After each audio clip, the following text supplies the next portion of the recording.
All right, everyone. How are you all? So I hope I'm audible now.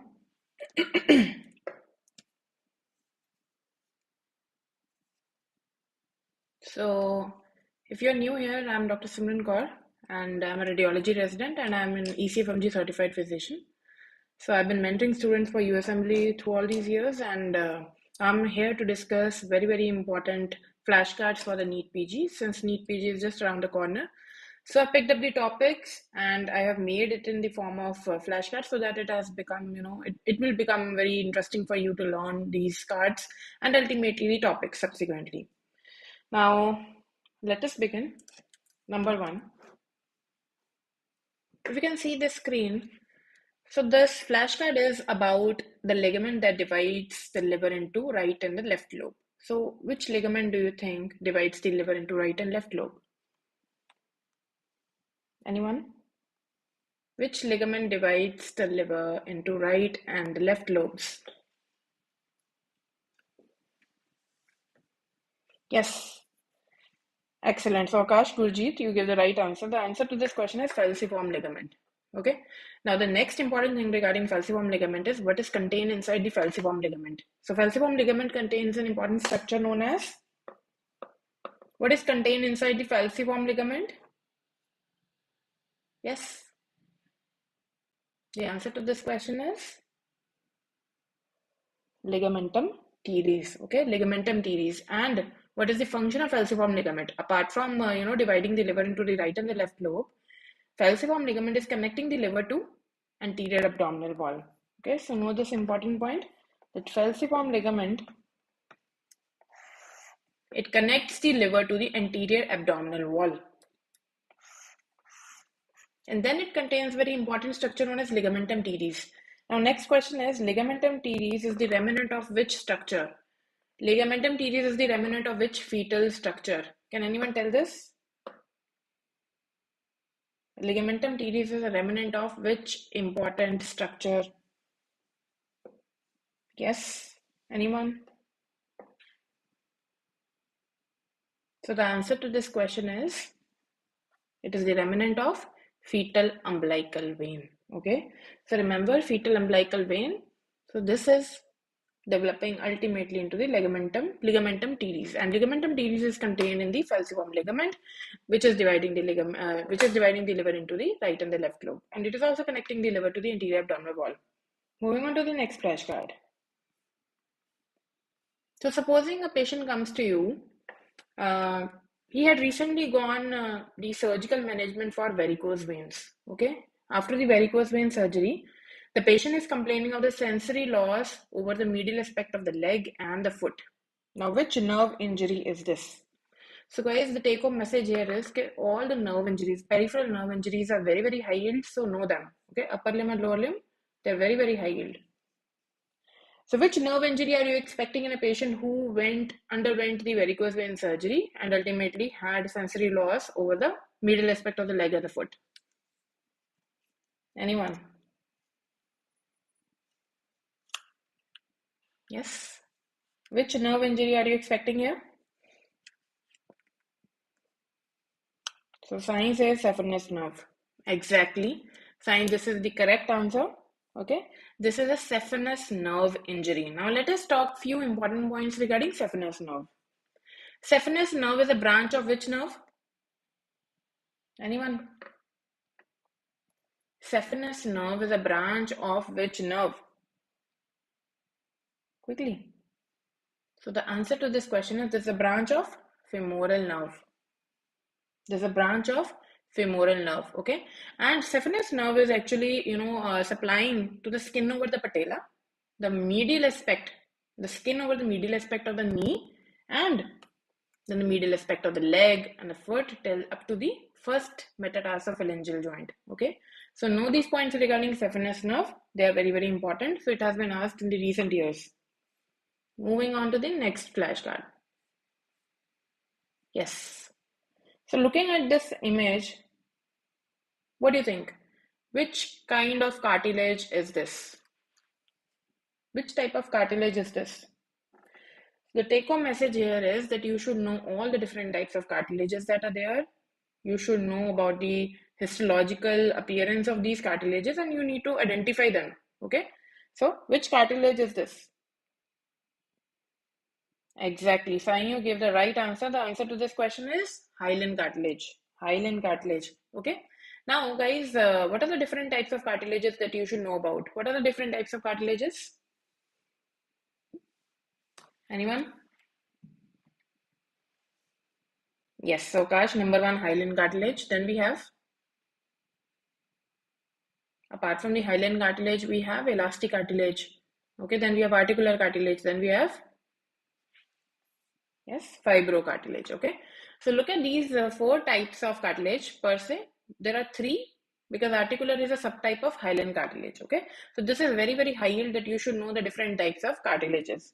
So now we have number one, hyaline cartilage. This is the most abundant type of cartilage, but yet the weakest. Okay. So the weakest type of cartilage is hyaline.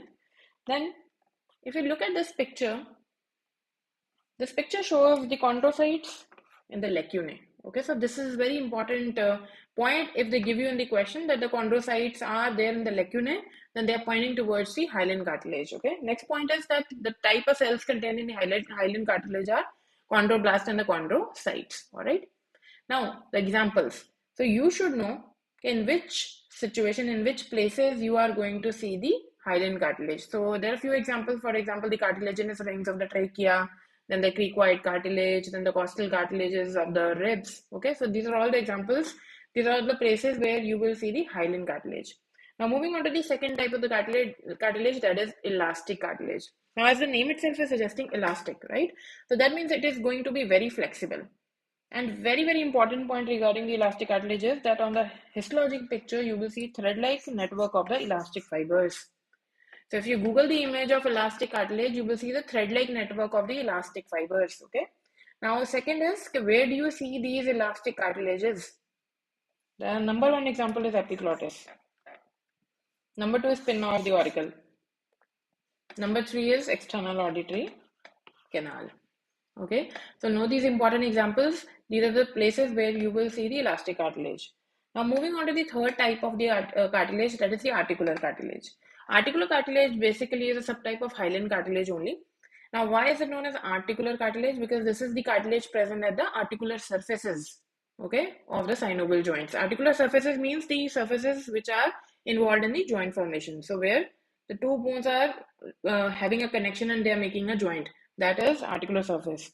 So articular cartilage is a subtype of hyaline cartilage. Number 2 point, it is having shock absorbent property. Number 3, very important, it does not contain perichondrium. And then it is present on the articular surfaces of the synovial joints. All right. Moving on to the next type, we have something known as fibrocartilage. Fibrocartilage is very hard, and in fact, it is the strongest of all the cartilages. It is non-elastic. And okay, now talking about the type of cells that are there in the fibrocartilage, remember, fibrocartilage is the cartilage that contains lowest number of chondrocytes. Now, chondrocytes are the cells that make the cartilage. Okay, know this. So, the lowest number of chondrocytes are being contained in the fibrocartilage, and it is a very hard type of cartilage, non-elastic, and it is strongest. So, where do you see the fibrocartilage? Number one example is menisci in the knee, then pubic symphysis, and ultimately the intervertebral disc. Okay, so these are very, very important examples of the locations where you will see the different type of cartilages. So please know this. This is really important. Different types of cartilages, and the take-home message is just go ahead with the Google images of different type of cartilages. Okay, you have to identify them. Moving on. So look at this image. So all the flashcards that we are discussing today have been repeated several times. So at least know them really well. Yes. What do you think? So this is a skull base, okay, showing different foramina, different openings. Now, first of all, you should know how to identify these openings, okay? Secondly, you should know that what structures are passing through these openings. So number one, what if the question, just ask you, okay, what is passing through jugular foramen? So this is jugular foramen, okay? The largest foramen is foramen magnum, everyone knows that. And on the side of that, we have jugular foramen. So which structures pass through jugular foramen? Dark night, yes, that is 9, 10, 11. Excellent. Apart from the 9th, 10th, and 11th cranial nerve, what else passes through jugular foramen? Yes. Anyone? So number 1 is cranial nerve number 9, then 10, then 11. Okay, which is cranial nerve number 9?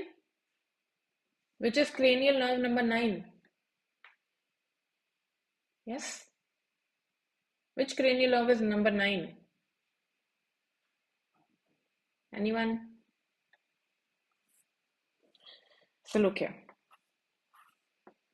The structures passing through jugular foramen are number 1 cranial nerve number 9, that is glossopharyngeal. Excellent. So that is glossopharyngeal nerve. Then cranial nerve number 10, that is vagus. Cranial nerve number 11 is spinal accessory. Okay. Now apart from these cranial nerves, what other structures are passing through jugular foramen? Number 1 is internal jugular vein, and then we have inferior petrosal sinus. Okay, so you have to learn these structures passing through each one of them. They are very, very important. Moving on, supposing I give you an example of foramen magnum. Okay, which structures are passing through foramen magnum? So number 1, lower end of the medulla, then vertebral arteries, then anterior spinal artery, posterior spinal artery, and the spinal roots of the accessory nerves. Okay, so know the structures passing through all these foramina. Moving on to the next flashcard. Yes. So look at the typical history given in the question. Yes. Anyone? So the patient is having travel history to South America. Then this patient is having high fever, abdominal pain, severe jaundice. And when liver biopsy was being done, there was consult man bodies they were seen. Okay. Now this disease seems to be transmitted by the mosquito bite. So which condition do you think it is? Anyone? What do you think it is? Yes, Akash, that is the right answer. The answer to this question is that this is yellow fever. Okay, yellow fever. Know this point that this is yellow fever. Now, which points they were in favor of yellow fever? Anyone? So let us talk about yellow fever. Yellow fever, you should remember whenever they give you the history, travel history to Africa, Sub-Saharan Africa or South America. So in the question, if they are mentioning that the patient recently traveled to the Africa or the South America, first point. And secondly, they tell you that this disease seems to be transmitted by the bite of a mosquito. Then they are most likely pointing towards yellow fever. Okay. Now yellow fever, which mosquito is the vector for yellow fever virus? Yes. Anyone? Which mosquito? Anyone? Yes. The answer to this question is Aedes aegypti. Okay. So we have Aedes aegypti mosquito that is associated in causing, that is a vector for yellow fever. And what you have to remember now is that, Aedes aegypti mosquito is a vector for which other conditions also. Okay.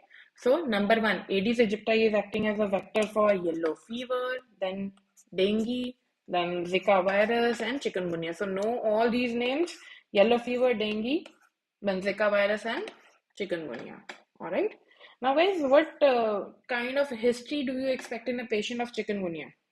What type of history are you expecting in a patient of chikungunya? Anyone? Chikungunya patient, what type of history? So remember, the patients who have chikungunya, they tend to develop severe joint pains. They could have arthritis. Okay. And it has been seen that the patients who once recover from chikungunya, they ultimately have long-term joint pains. Okay. Post-viral arthritis or arthralgia is there. And in these type of patients, they could convert it into RA. Okay. So these patients, they have increased chances of getting the RA also. All right. So know this point. And then we have very important vaccine for yellow fever that you have to remember. So which is the vaccine here? Your answer to this question is 17D vaccine. And is it a live vaccine or a killed vaccine? The answer to this question is this is a live vaccine given by a subcutaneous route. Remember, this vaccine is contraindicated in pregnant females. This vaccine is also contraindicated in the patients who are allergic to eggs. Okay, so know this point. Now, similarly, there's one more important point for influenza. We have two types of vaccines. What are those? For influenza, we have two types of vaccines. What are those? So we have a live vaccine, we have a killed or inactivated vaccine. Okay, so which is the live vaccine for influenza? Yes, is it IM vaccine or intranasal? Your answer here is intranasal. Okay, so intranasal influenza vaccine is the live vaccine. So that should be contraindicated in the patients who have either AIDS or they are severely immunocompromised Okay, obviously because the live vaccines are contraindicated in the patients of AIDS, right? So this intranasal vaccine of the influenza, that is contraindicated in the AIDS patients, whereas the killed one, IM, that could be given. Moving on to the next flashcard. So look here. So if a patient, elderly male, comes to the OPD and he is complaining of the lower urinary tract symptoms like, doctor, I have increased urinary frequency, then I have dribbling of urine, then I have hesitancy while passing the urine, there is straining, the patient needs to strain while urinating, okay? And whenever I complete the urination, there's a sense of incomplete voiding. It feels that I've not completely evacuated my bladder, okay? That is tenesmus. Now, yes, you guys give the right answer. The answer to this question is BPH. Okay, but everyone would be able to diagnose this condition. The important point regarding BPH is that which sites in the prostate they are involved in the BPH and which site is involved in the prostatic cancer. So it's very important that you differentiate the BPH from the prostatic cancer. All right. So let us talk about it. So benign prostatic hyperplasia, number one, the middle or the transition zone or the lateral and the middle prostatic lobes, okay, that is the periurethral, they are being involved in case of prostatic hyperplasia. Okay, so these are involved in BPH. Know this. But when you talk about the cancer, in the cancer outer peripheral zone, is being affected. All right. Now, what is the tumor marker for prostatic cancer? Can anyone tell this? The tumor marker for the prostatic cancer? Yes. The tumor marker for the prostatic cancer is PSA. That is the prostate specific antigen. Okay. Now, on the basis of PSA, you get several hints. Okay, is it the prostatic carcinoma or is it BPH? Okay. So this is also very important. So when you talk about PSA, if you do total PSA levels, and they are more than 4. If the total PSA levels are more than 4, what does that indicate? Does that indicate it is BPH or does that indicate that it's cancer? Anyone? So the total PSA levels, your answer to this question is cancer. Okay. See, PSA is non-specific. Madhavan, you are right that this is non-specific. Okay. It could be increased in prostatitis also. It could be increased in BPH also, apart from the prostatic cancer. But I'm asking you, okay, if you see total PSA more than or equal to 4 nanogram per ml, okay, this is suspicious. Yes, Akash, that is actually suspicious of prostatic cancer. Okay. You cannot definitely say, but yes, this is suspicious of prostatic cancer. Okay. But now, not just the total PSA, you also have to know about the free PSA. Okay, so know this, that total PSA is increased in BPH as well as the prostatic cancer. But in cancer, what you expect is the PSA levels to be more than 4 nanogram per ml. Okay, now talking about the free PSA. See, everyone knows about total PSA. But when you talk about free PSA, so what happens to the free PSA levels in case of cancer and in BPH? So in BPH, free PSA is also increased, but in cancer, the free PSA is decreased. Okay, so know this, you might get confused. So know this point about it, that in case of the cancer, the free PSA is going to be decreased. All right, moving on. So this is very, very high yield. Yes, guys.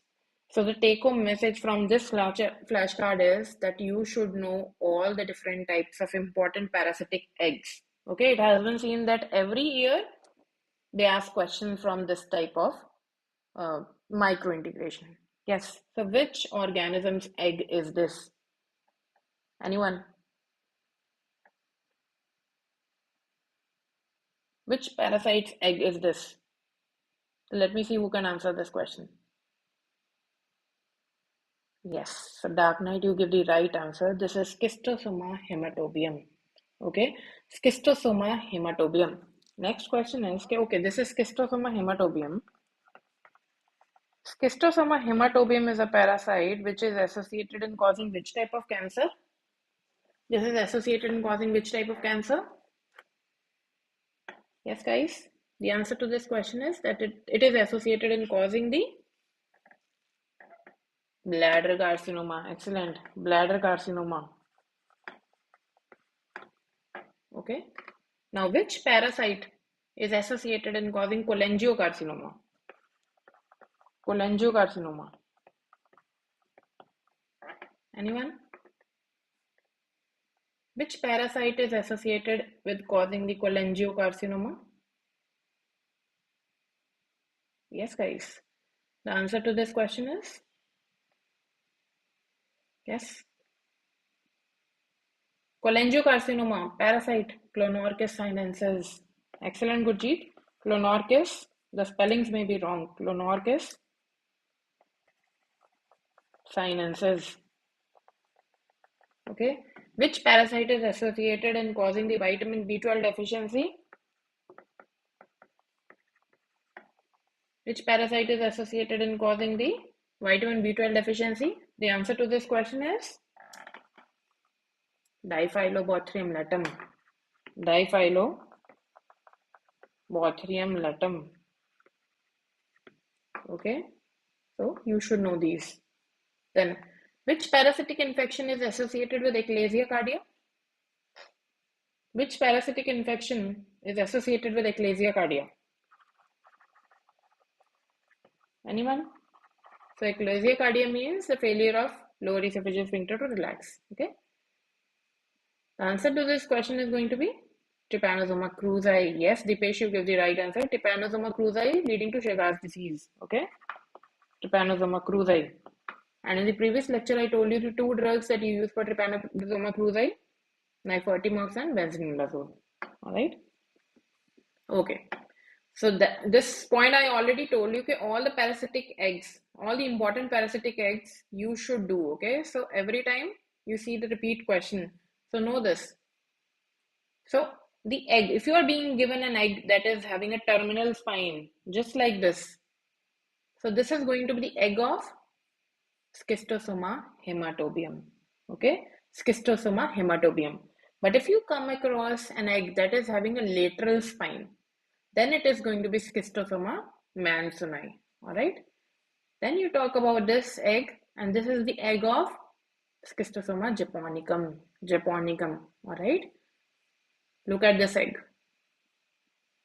So this is the egg of Diphyllobothrium latum, the parasite that was associated in causing the vitamin B12 deficiency. Okay, so what does it contain? It contains the immature embryo surrounded by the yolk granules. All right. Now look at this egg. Whose egg is this? Whose egg is this? Anyone? Can anyone tell me? Whose egg is this? The answer to this question is this one. Yes, Tinea saginata. Okay, Tinea saginata. Remember. Now look at this egg. So this is very important. Okay, so this is the egg of Necator americanus or Ankylostoma duodenale, right? So what you're seeing is they contain 4 to 8 blastomeres, and there's a clear zone, clear space between the ovum and the eggshell. Okay, so know this. Moving on. Yes, so this egg is very important. This is the egg of Ascaris lumbricoides. Okay, this is the egg of Ascaris lumbricoides. What you are seeing is the albuminous, the coating is there, albuminous coating. There's a bile stained egg. Okay, then the color is golden brown. Okay, and we have the large unsegmented ovum inside it. So no, this is the egg of Ascaris lumbricoides. Moving on.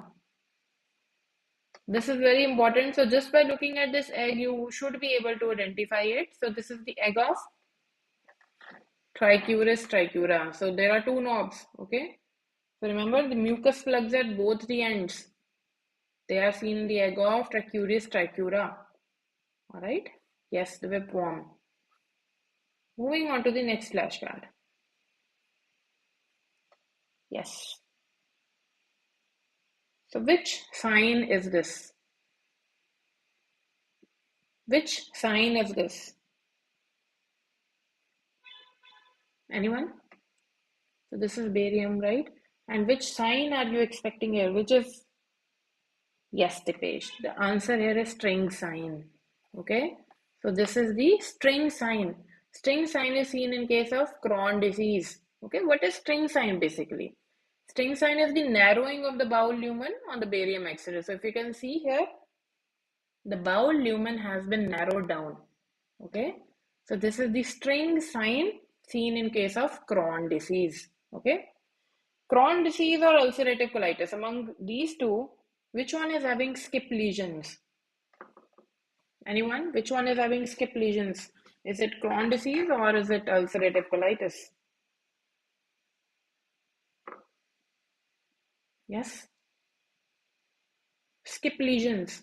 Yes. Crohn disease is having skip lesions, okay? Know this. In which condition, comparing the Crohn disease with the ulcerative colitis, rectal sparing is seen? Yes, rectal sparing is seen in which condition? So the difference between the Crohn disease and the ulcerative colitis is very high yield, guys. So know this. In which condition do you see rectal sparing? The answer to this question is Crohn disease. Exactly. Okay. Among Crohn disease or ulcerative colitis, which is associated more with the colon cancer, colorectal cancer, which is having a higher association with the colon cancer? Yes. The answer is UC, ulcerative colitis. Ulcerative colitis. Okay. Know this point. Moving on. Look at this flashcard. So look at this flashcard, what you are able to see here. Yes. So you are being given a patient who is having alcoholic liver disease. Number one, this is the first hint. A patient of alcoholic liver disease is there. And they are showing you hepatocytes containing something. Okay. Yes, Gurjeet and Dipesh, you gave the right answer. Okay. So this is a mammary body.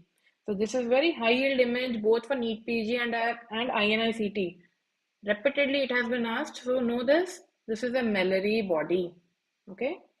Mammary body. So mammary body is a kind of inclusion body present in the cytoplasm of the hepatocytes in the patients who have alcoholic liver disease. So let us talk about it. So remember guys, we have mammary bodies which are the inclusion bodies in the cytoplasm of the hepatocytes. And what do they contain?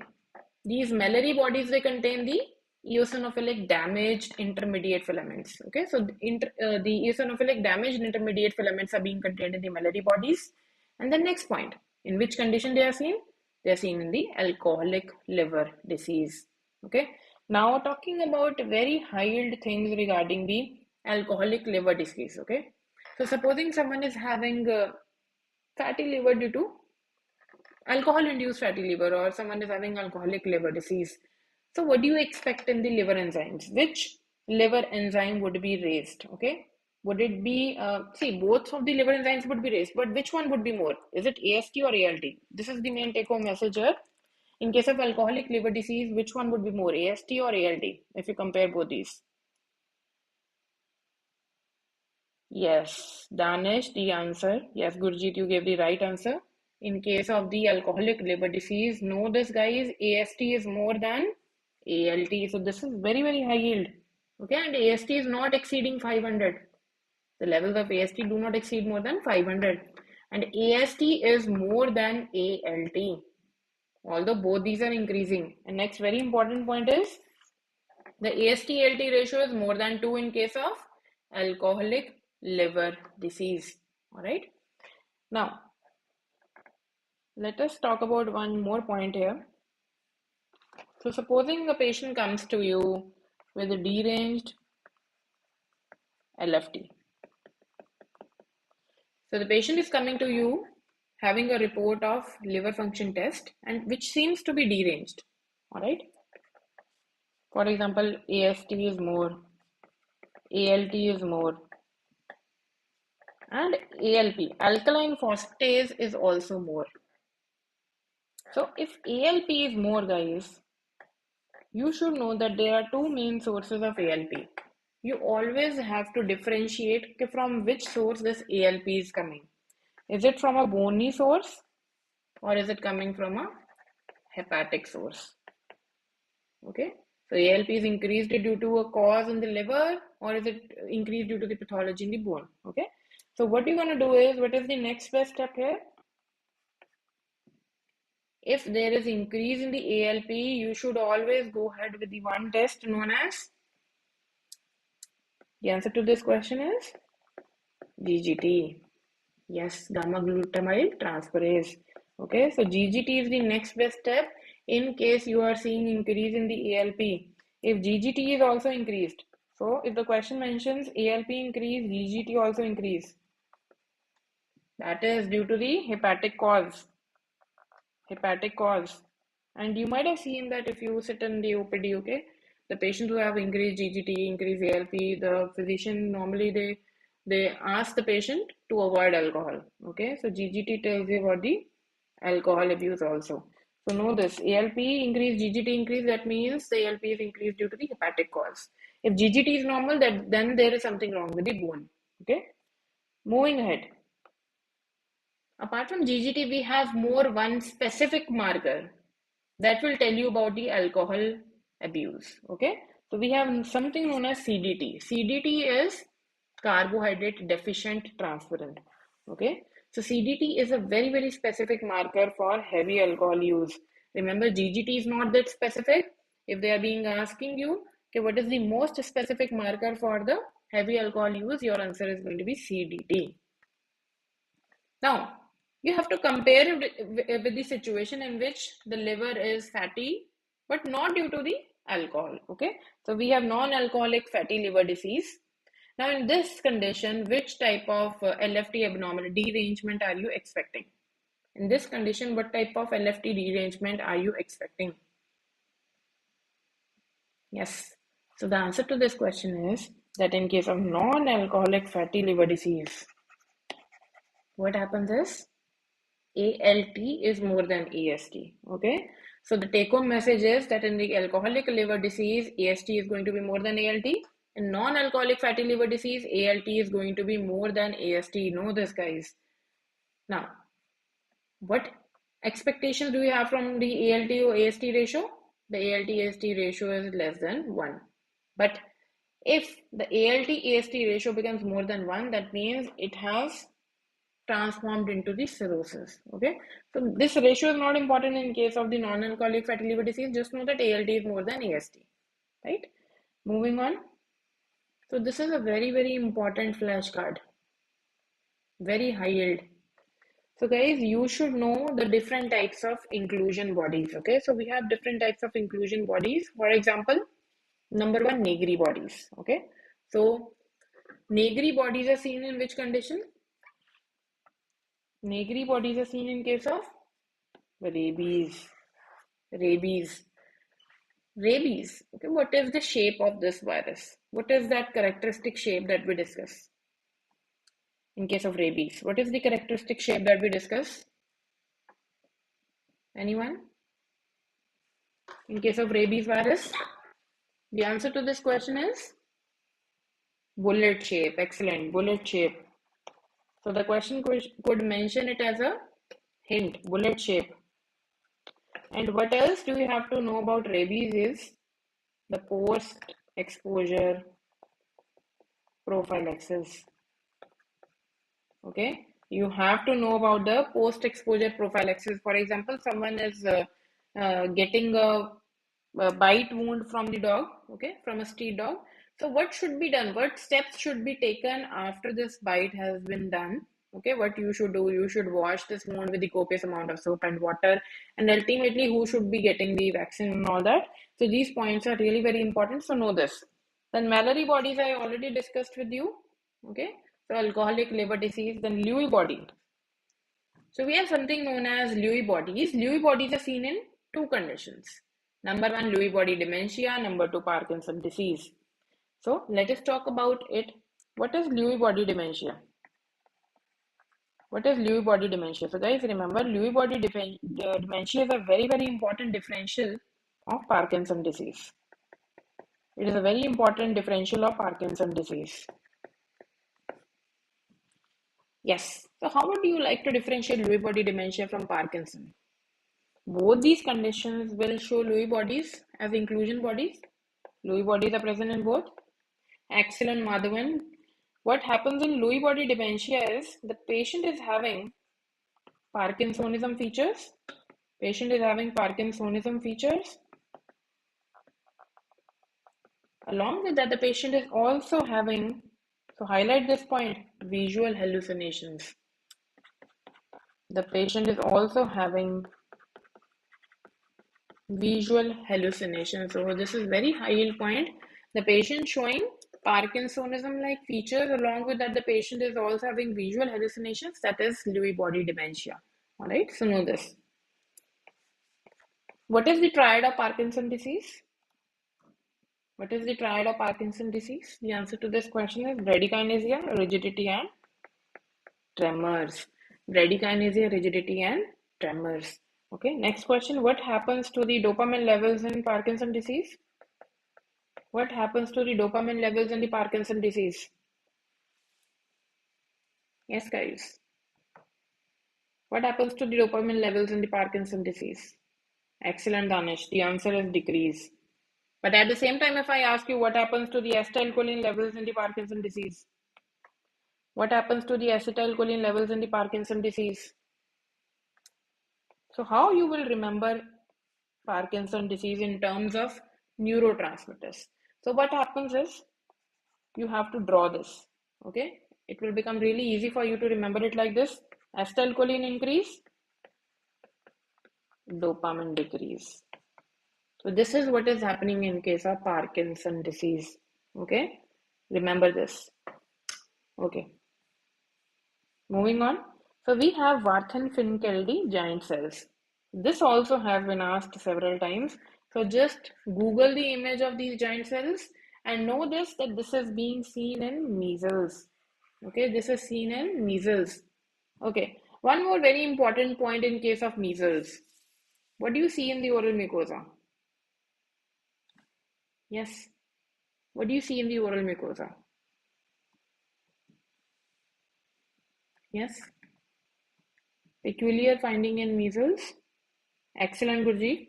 Coplic spots. Okay, so do look at the image of coplic spots, guys. This is very, very high yield. So number one, coplic spots. Number two, also look at the picture of these Warthin-Finkeldy giant cells. Okay, then owl eye inclusions. Everyone knows that this is seen in case of CMV infection, cytomegalovirus. Okay, then Leishman-Donovan bodies in case of Kala Azar, and Call-Exner bodies. Okay, so Call-Exner bodies are being seen in granulosa cell tumor.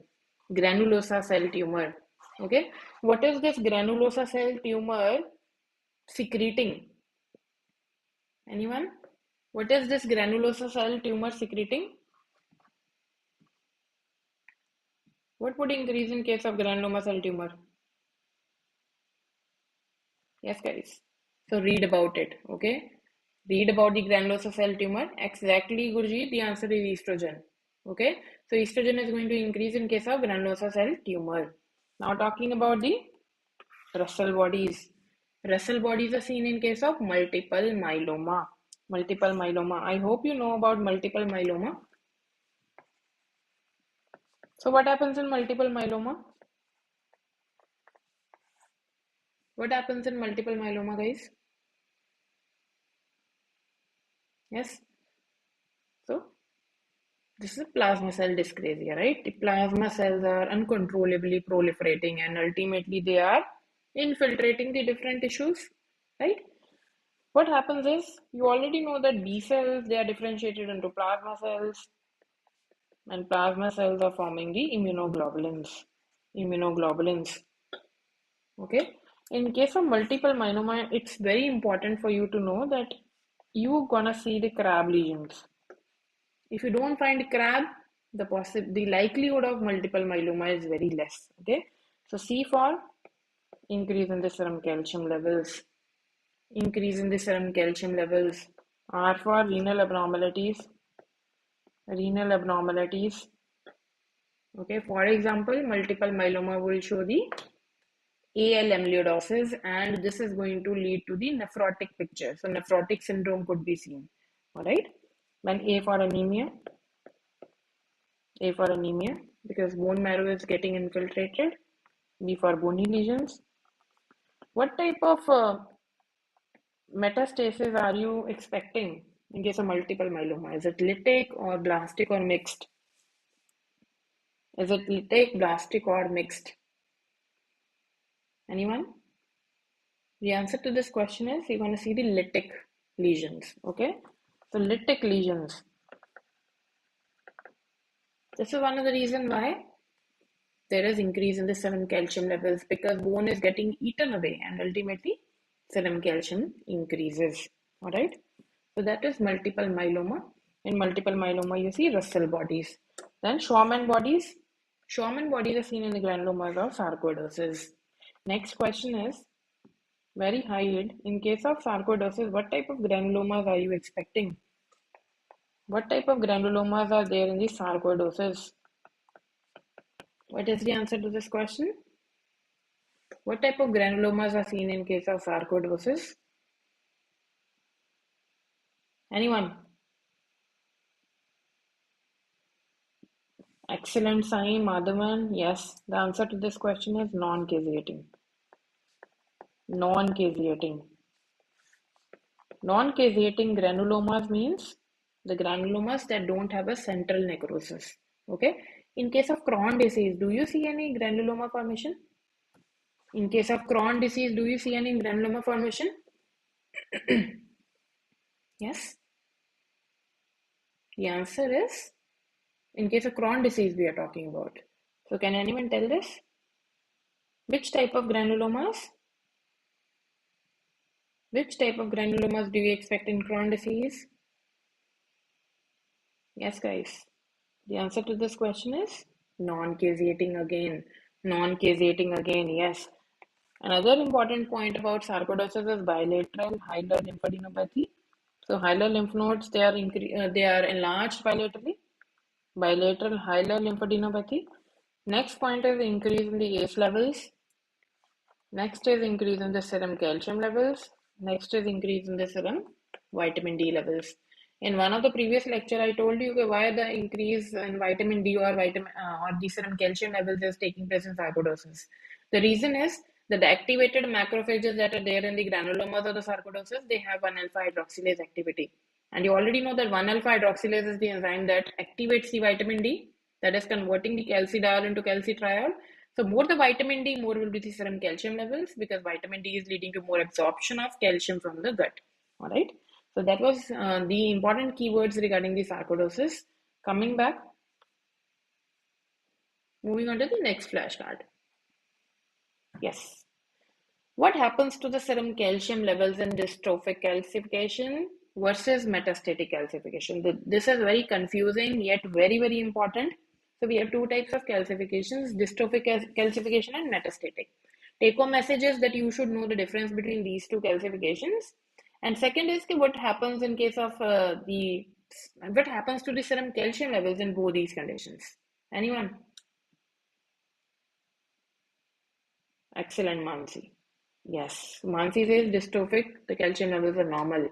Yes, the answer is correct. Okay, so know these two main important points here. In case of dystrophic calcification, this means abnormal. Okay, so dystrophic calcification occurs in the abnormal tissues. Metastatic calcification takes place in normal tissues. Okay, Dystrophic calcification is a localized type of calcification, whereas the metastatic calcification is a diffuse type of calcification. Another important point regarding these two is that serum calcium levels are normal in case of dystrophic calcification, okay, whereas the serum calcium levels are increased in case of metastatic calcification. So know these very important points. All right. Moving on to the next flashcard. Yes. So look at this flashcard and tell me which congenital heart disease is it? Which congenital heart disease is it? Yes. Anyone? Which congenital heart disease is it? Okay. Someone is saying TOF. Someone is saying TAPVC. Okay. So why do you say that this is TOF? In case of tetralogy of LA, what do you see? In TOF, you see the boot-shaped heart. Is it boot-shaped? Is it a boot-shaped heart?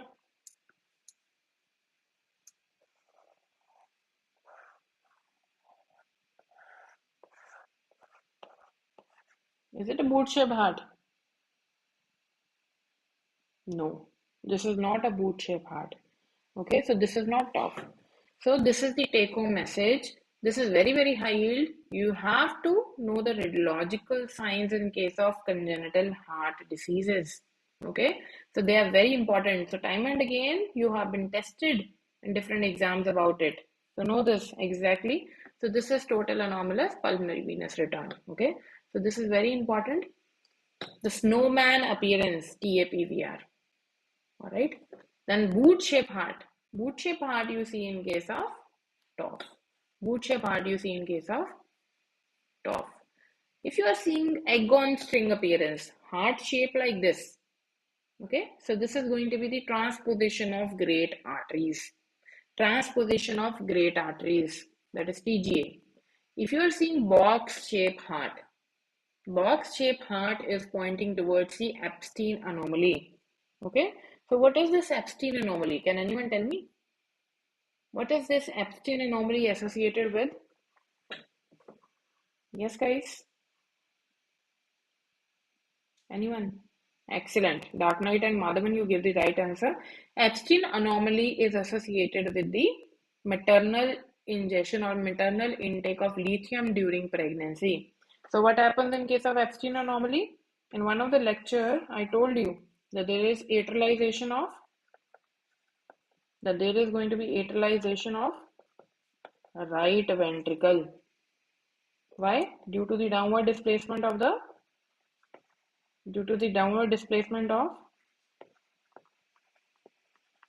tricuspid valve. Okay, so we are talking about atrialization of the right ventricle, means the space occupied by this right atrium would be more. Okay, right atrium is going to occupy the territory of right ventricle. Why? Because the tricuspid valve which is present on the right side, that is going to displace downward. This is happening due to the maternal ingestion of lithium during pregnancy. Okay, and this is Epstein anomaly, box-shaped heart. So this three appearance of aorta. Okay, there is three appearance of aorta. This is going to be seen in case of coarctation of aorta. All right. In coarctation of aorta, there is something that happens to the ribs. Can anyone tell me what is that wording that we use to describe the ribs in case of coarctation of aorta?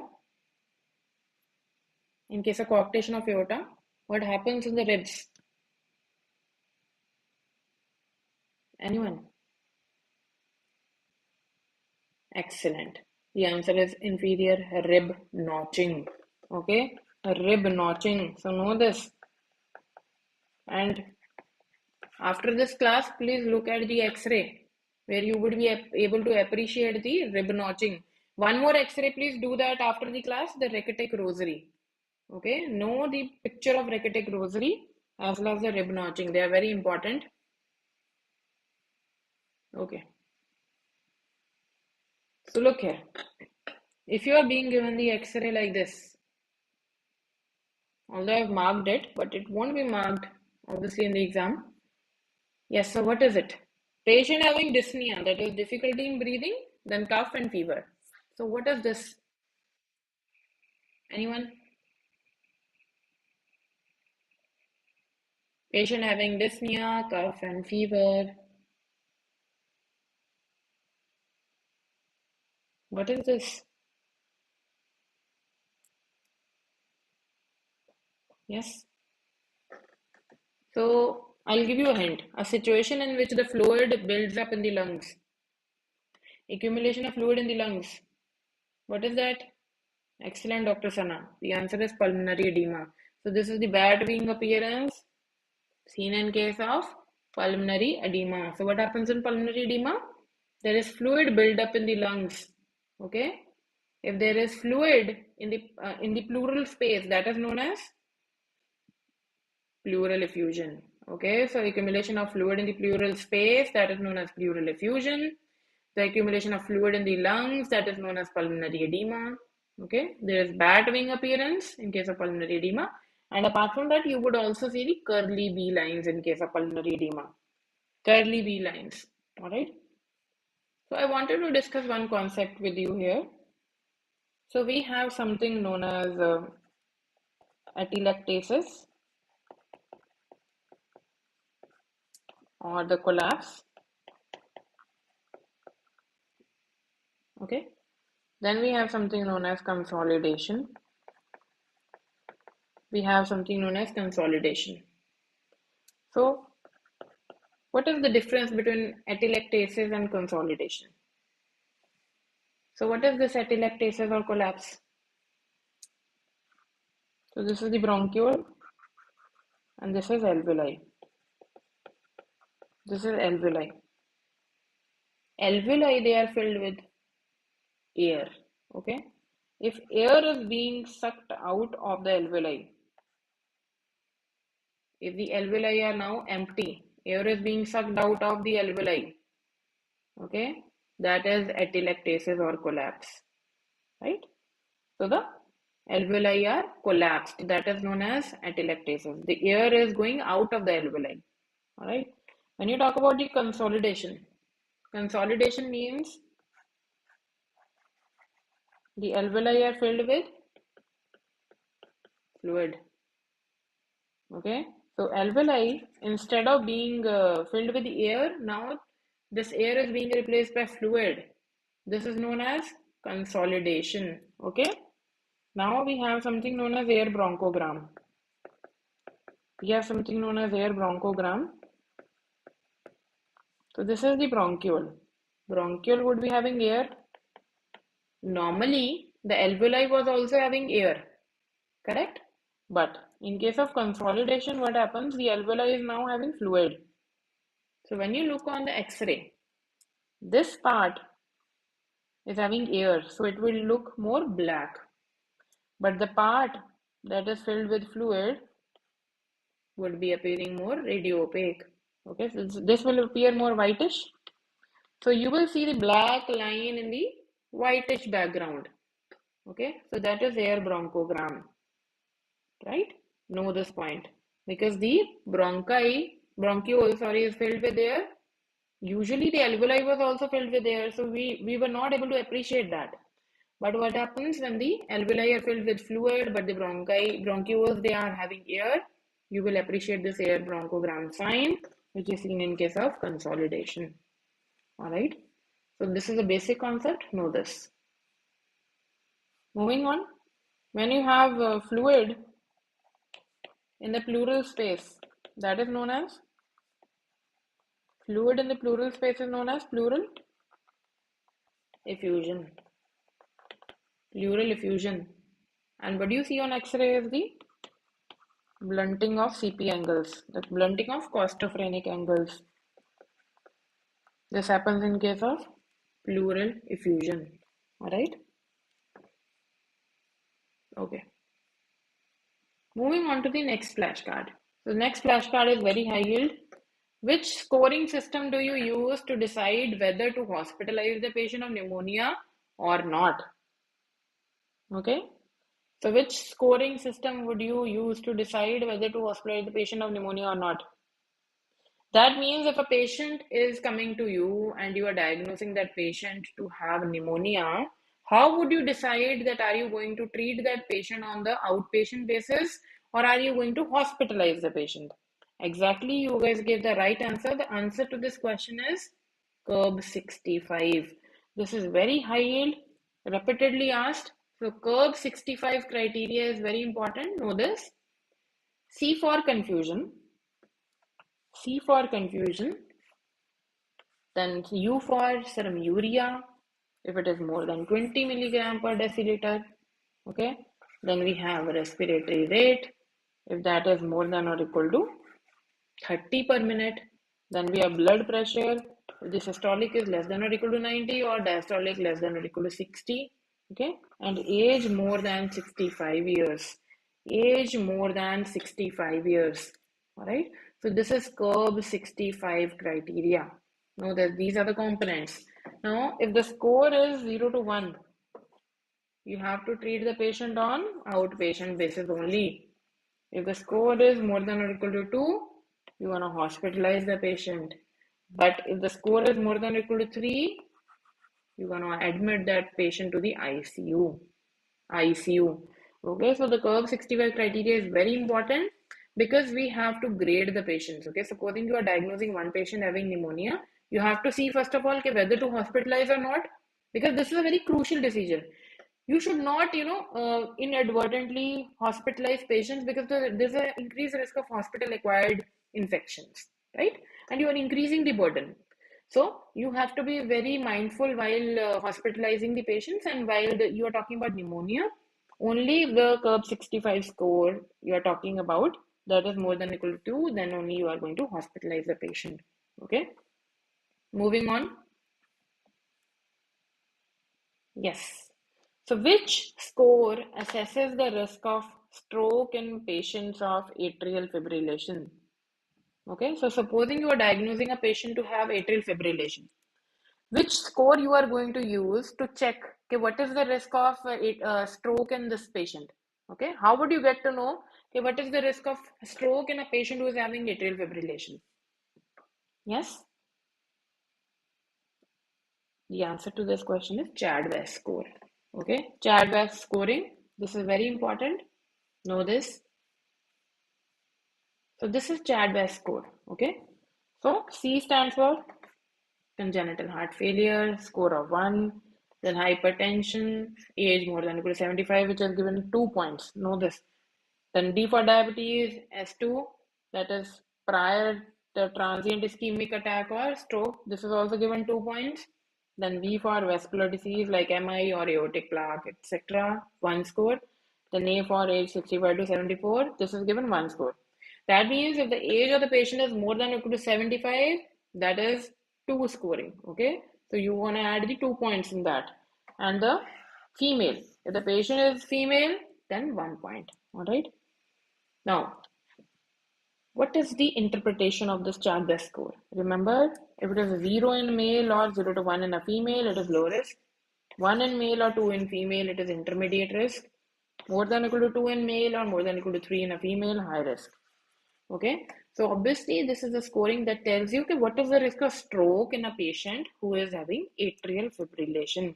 All right, so know this. And obviously, if the stroke risk is more, you're gonna prefer the anticoagulants in such a patient, right? So what is the indication of giving anticoagulation to a patient who is having atrial fibrillation? In other words, you can say this. Moving on to the next flashcard. Yes, so just by looking at this picture, if I ask you which thyroid cancer is this? Which thyroid cancer is this? Anyone? So let me see who can answer this question. Which thyroid cancer is this, guys? Excellent. So the answer to this question is papillary carcinoma of thyroid. Okay. So why do you say papillary carcinoma of thyroid? What is the reason? What is the reason? Exactly. So you are going to see here orphan any nuclei. Orphan any nuclei. This is very high yield. Okay. So Papillary carcinoma, two things you have to remember. Number one, papillary carcinoma of it is the thyroid cancer that is associated with the childhood irradiation. Number two, it contains this orphan any nuclei. Orphan any nuclei are what? They are empty nuclei with central clearing of the thyroid cells. Okay, they are the empty nuclei with the central clearing of the thyroid cells. So know this about the papillary carcinoma of the thyroid. And medullary carcinoma of the thyroid is having a syndromic association. Which syndromic association most commonly? The medullary carcinoma of the thyroid. Which syndromic association? Anyone? Medullary carcinoma. Exactly. The answer to this question is MEN syndrome. Okay, MEN2. Okay, MEN2. This is associated with the multiple endocrine neoplasia type 2. And I told you in the previous lecture, do not operate the patient for medullary carcinoma of the thyroid before ruling out the pheochromocytoma. The reason is that if you do the surgery without ruling out pheochromocytoma, the patient may end up being hemodynamically unstable. Okay. So this is important point that you have to keep in mind. So that was all about today's lecture. I hope you understood these important concepts, and I'll be back tomorrow also with the flashcards.